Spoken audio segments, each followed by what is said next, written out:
जय श्री राम, जय श्री महाकाल। पहलगाम अटैक होने के बाद में सबके मन में एक मलाल था, एक जख्म था जिसको पूरी तरह से तो नहीं भरा जा सकता, बट फिर भी मरहम तो लगा है जब ऑपरेशन सिंदूर हुआ है। तो इसके ऊपर मार्केट में किस तरह से इम्पैक्ट आएगा, क्योंकि देखिए हमारा विजन सिंपल सी बहुत क्लियर बात पे जाता है। क्योंकि एज ऑफ नाउ अगर आप सोशल मीडिया पे देखें, अगर आप न्यूज़ चैनल पे देखें, इसको बहुत अलग लेवल पर लोग कनेक्ट कर रहे हैं, अलग अलग चीज़ों से कनेक्ट कर रहे हैं। कोई इसको पॉलिटिकल अटैक बोल रहा है, कोई वॉर से पूरी तरह से कनेक्ट कर रहा है। तो देखिए हमारा तो फोकस बहुत सिंपल सी बात पे है कि क्या इसका इम्पैक्ट स्टॉक मार्केट पे आएगा या नहीं। तो जैसे ही मैं अपने वीडियोस बनाता हूँ तो मैं इसको कुछ चैप्टर्स में कवर करता हूँ ताकि चीज़ें क्लियर रहे, स्टेप वाइज आपको पता रहे कि क्या हो रहा है। तो इसको भी मैंने 4 चैप्टर्स में डिवाइड किया है। सबसे पहले हम बात करेंगे डिटेल्स ऑफ ऑपरेशन सिंदूर, क्या हुआ, कैसे हुआ, क्यों हुआ, उसके ऊपर बात करेंगे जो नियर टू सबको पता है। सेकेंड विल बी क्या वॉर होगा, क्या उम्मीद है वॉर होगा या नहीं। थर्ड, अगर वॉर हुआ तो क्या हम इन्वेस्टमेंट्स निकाल लें क्या। और फोर्थ, कौन से सेक्टर्स के ऊपर हमें अपना फोकस रखना चाहिए। बट ये ध्यान रखिएगा, ये कोई बाइंग सेलिंग रिकमेंडेशन नहीं है, इसको आप पूरे एजुकेशन पर्पस के हिसाब से देखिए और समझिए कि वॉर का इम्पैक्ट किस तरह से होता है मार्केट के ऊपर। So let us begin with first chapter, that is details of operation Sindoor. बहुत सिंपल सी बात है, पहलगाम अटैक हुआ जो कि बहुत ही निर्दयी अटैक था। ये मतलब बहुत ही ख़राब, टूरिस्ट के ऊपर अटैक करना एक बहुत ही ज़्यादा ख़राब चीज़ हो गई, इसमें कोई डाउट नहीं है। 22 अप्रैल को ये अटैक हुआ, उसके ठीक 15 दिन बाद जो हमारा ऑपरेशन सिंदूर है वो किया गया। टोटल मिला के 9 टेरर कैंप्स के ऊपर अटैक किया गया जिसमें 24 स्ट्राइक्स किए गए। वेपन्स तो यूज़ हुए हैं और वेपन्स की रिक्वायरमेंट तो होगी ही होगी, इसमें तो कोई डाउट नहीं है। बट गवर्नमेंट के हिसाब से, मिलिट्री के हिसाब से ये जो अटैक था स्पेसिफिकली आतंकवादियों के बेस कैंप्स पे था। ठीक है, किसी भी तरह की जो सिविलियंस पे अटैक ये नहीं किया गया जो उन्होंने इधर किया। तो let us understand the second chapter, क्या वॉर होगा क्या आगे, अब आगे क्या होगा। अब देखो वॉर होगा या नहीं, पाकिस्तान के हर तरफ को धमकियाँ तो दी जा रही है। एक बहुत ही ज़बरदस्त मीम देखा मैंने, मेरे को बहुत मज़ा आया देख के।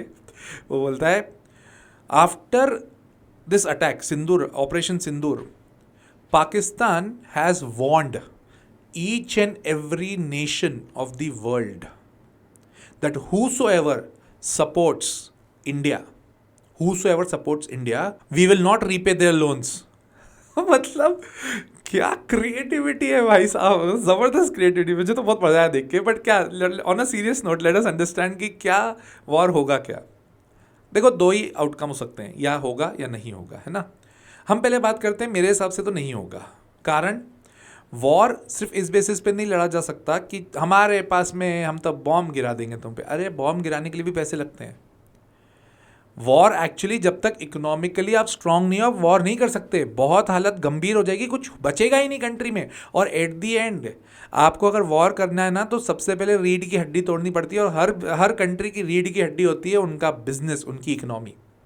उनकी इकोनॉमी की ऑलरेडी धज्जियाँ उड़ चुकी है, कुछ है ही नहीं, हालत पूरी तरह से गंभीर है। कैसे, आप सिर्फ इतना सा एग्जाम्पल ले लो, पाकिस्तान स्टॉक एक्सचेंज का जो टोटल मार्केट कैपिटलाइजेशन है वो है 4,26,000 करोड़। इंडिया में बजाज फाइनेंस का टोटल मार्केट कैपिटलाइजेशन 5,30,000 करोड़ है। एक कंपनी से तो वो टकरा नहीं पाएंगे।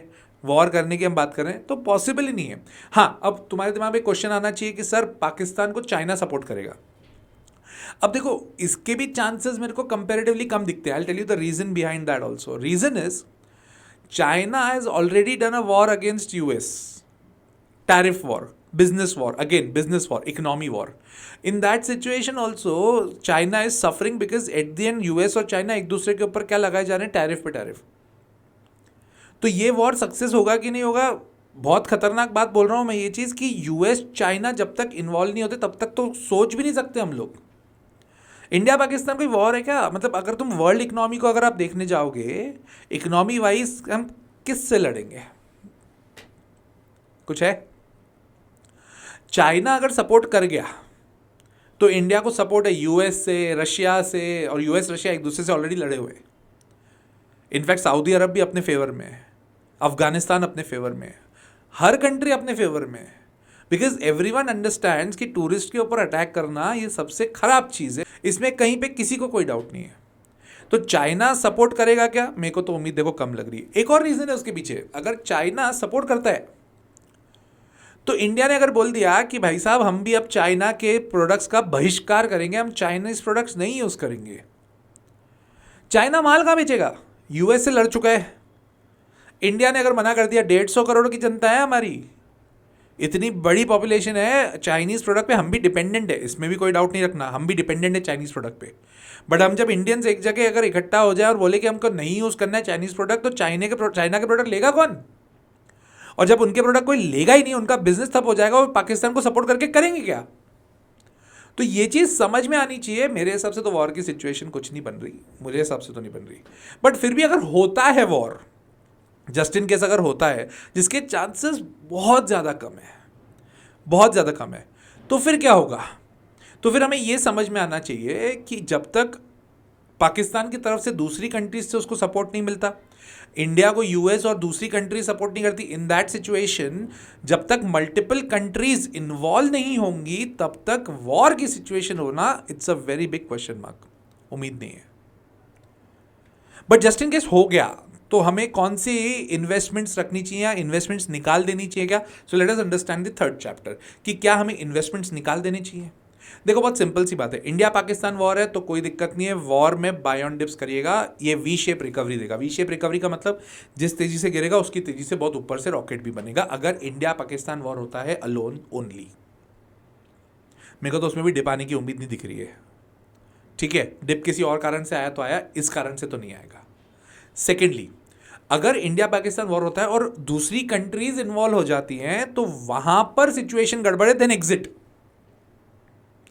आपको दिख रहा है कि चाइना और पाकिस्तान साथ में लड़ रहे हैं, इंडिया और यूएस साथ में लड़ रहे हैं, और फिर दूसरी कंट्रीज से भी सपोर्ट लेने की कोशिश कर रहे हैं, वो दूसरी कंट्री से सपोर्ट लेने की कोशिश कर रहे हैं, तब एग्जिट कर लेना, तब सिचुएशन गड़बड़ हो सकती है,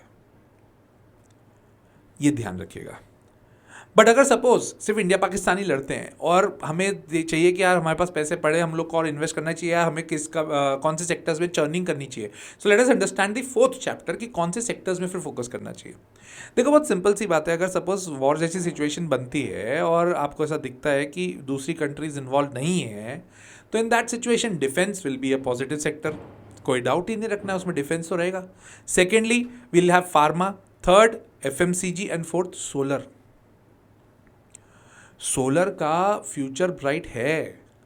अभी तो ठीक है, यूएस के चक्कर में जो जितनी भी रिन्यूएबल एनर्जीज है सबकी हालत गंभीर है, बट सोलर का फ्यूचर बहुत ब्राइट है। तो ये 4 सेक्टर्स के ऊपर फोकस किया जा सकता है। तो अगर आपके पास 1 लाख रुपए लगाने के लिए, तो 25-25-25-25 चारों में डिवाइड कर दो, कोई दिक्कत नहीं। डिफेंस में फिर कौन सी कंपनीज पे जाना है? अगर आप मेरे को काफ़ी टाइम से फॉलो कर रहे हो तो आपको ये पता ही है कि मैं कौन सी डिफेंस की 2 कंपनीज में इन्वेस्टेड रहता हूँ। उसके अलावा एफएमसीजी मेरे पास थोड़ा बहुत है, सोलर में मैं काफ़ी अच्छा इन्वेस्टेड हूँ, फार्मा में बहुत ज़्यादा इन्वेस्टेड नहीं हूँ और मैं इतना इंटरेस्ट रख नहीं रहा हूँ एज ऑफ नाउ। तो ठीक है, मेरे को ऐसे कोई दिक्कत नहीं लगती है। बट अगर आपको वॉर की सिचुएशन दिखे तो फ्लक्चुएशंस बहुत ज़्यादा होंगे, इसमें कोई डाउट नहीं है, वोलैटिलिटी बहुत ज़्यादा होगी। निफ्टी की अगर मैं बात करूँ तो 24,000 से 24,600 ये बहुत क्रिटिकल लेवल है, रेंज थोड़ी 600 पॉइंट की बड़ी रेंज है, वो बहुत खतरनाक रेंज है। 600 के ऊपर जब तक क्रॉस नहीं करता तब तक बहुत ज़्यादा तेज़ी नहीं आएगी, 24,000 के जब तक नीचे नहीं जाता तब तक बहुत ज़्यादा मद्दी आने की उम्मीद भी नहीं है। 23,800 बहुत क्रिटिकल सपोर्ट है। सो अगर आपको मेरा कंटेंट अच्छा लगता है तो लाइक कर दो यार, वीडियो सब्सक्राइब कर दो चैनल, और शेयर करिएगा अपने दोस्तों के साथ। साथ ही साथ कमेंट करके मुझे ज़रूर बताओ और कौन सी कंपनी पर डिटेल वीडियो चाहिए, मैं ज़रूर बनाऊंगा। टिल देन, जय श्री राम, जय श्री महाकाल।